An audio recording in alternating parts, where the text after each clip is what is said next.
Today we have a recipe from our kitchen. Actually, it very much looks like a shepherd's pie or a cottage pie, because usually they say shepherd's pie is from lamb and the cottage pie is from beef. This is not exactly that recipe. It's a comfort food which is great for cold days. Also, Ramadan is coming, so anyone who's going to fast can use this recipe because it is great. And we're gonna do this for 4 people in a pan like this very easily, and everything is going to take maximum 40 minutes. Everything starts with potatoes. I have 3 big potatoes, about 1 kilo, actually too big, so I'm cutting them in half and going to first put them into boiling. I didn't peel them because I don't want to waste any food. Instead, I scrub them, and if there are black parts like this, I'm just like peeling those places. By the way, I believe the potato puree is more tasteful that way as well.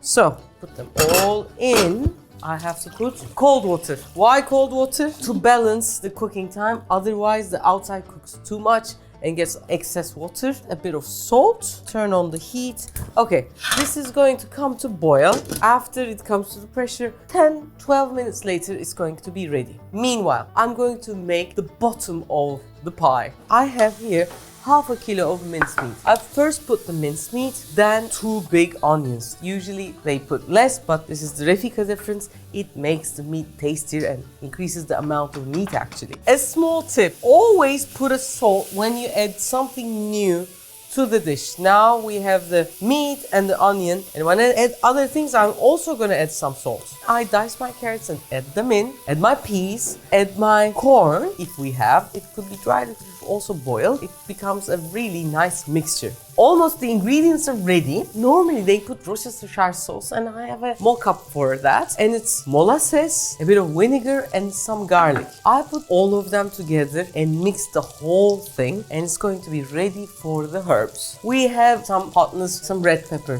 some black pepper always, a bit more salt, and a bit of thyme. And if you have a bay leaf, you can throw in a bay leaf as well. Some people put red pepper paste, but this time I don't want that. It starts to get really nice in terms of flavor. Then I dig a hole in the middle. I put a bit of butter and some flour. I brown the flour a bit and add a bit of stock. This way, when my cottage pie settles, it's going to be a cuttable and a very delicious cottage pie. Here we have a gorgeous looking, incredibly tasty, magnificently smelling thing. My potatoes are ready. I'm taking an extra heat off. Oh my god! This is a bit overcooked, guys. Sometimes this happens. Normally these things are not shown on YouTube, but we have been doing this for so long, and I value these kind of faults that we make sometimes to show it to you. I think I turned it off, but I forgot to take the pressure off. Sorry. So it's overcooked. As you can see, when it's overcooked, unfortunately it gives away the taste to the water. As you can see, there's a little bit of potatoes inside and a lot of taste. Unfortunately, I'm kind of sad, but I don't want to throw this away, so I'm going to use it, increase the taste by adding few touches. I'm going to peel as much as I can, but I don't want to worry too much if a bit of the skin is still in. So all my potatoes are almost pureed. I put 3 tablespoons of butter, mash it together first. Meanwhile, I also a bit of salt. This way I make sure the salt goes everywhere. When we make a potato puree, we shouldn't put it into the processor. Why? Starch starts to work in a different way and it starts to become gooey. So always we do it manually by just putting pressure on. That's it. It's really important to really beat the potatoes before adding something liquid. It will have a creamy texture. Now, it's not a must, but I like using cream. This is 18% fat cream, but if you don't have this kind of cream on where you live, or if you have a thicker one, like 18%, 50%, you can use half of it with a bit of milk, or you can use directly butter with a little bit of milk. Then a bit of black pepper. Some people use just white pepper, but I like black pepper. And what makes the difference is the nutmeg. Potato and nutmeg, 2 great friends. This nutmeg definitely smells like a summer house. So nice.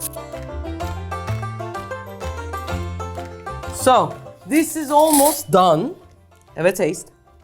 So nice, a bit of salt. I can even add a little bit more butter. Not too much, a little bit. This is almost ready. If your puree has a big chunks, for example, if you weren't able to beat it really well, you can put through a sieve and it's going to be more silky. And now it's almost ready. Now, for the top, I'm going to have a little design. On top, we don't put any cheese or something. We can make a very easy design with 2 forks, like this. And like this. This is nice, this is cool, but I'm going to show you something that I want to do. It's gonna be less systematic, but I think it's gonna look better. I want some like tautness on some dimensions. So what I'm going to do is small moves like this. 1 vertical, 1 diagonal, 1 vertical, 1 diagonal. And then again on the other side. Also, I have these tops. Probably they're going to have like a darker color, which I will like this. We have some holes and we have some bumps, and this is going to go to the oven. This is gonna cook in the oven for about 15 minutes in a higher rack. It's gonna go to 200 degrees Celsius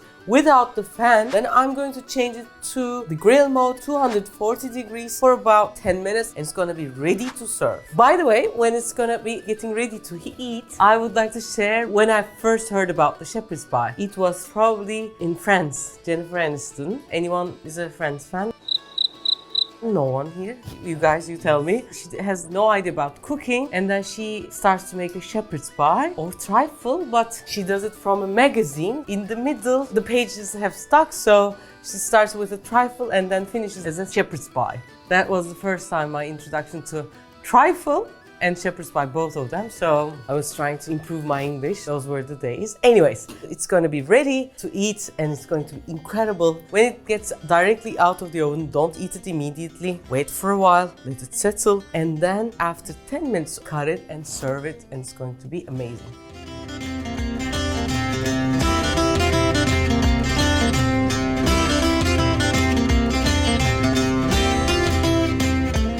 Hope you've enjoyed our shepherd's pie, cottage pie, Refika's pie. You tell us how you would call it. I am sure that it's one of the best ones you're gonna eat. Hope you have time to make it for yourselves and for your loved ones. Lots of love from Istanbul.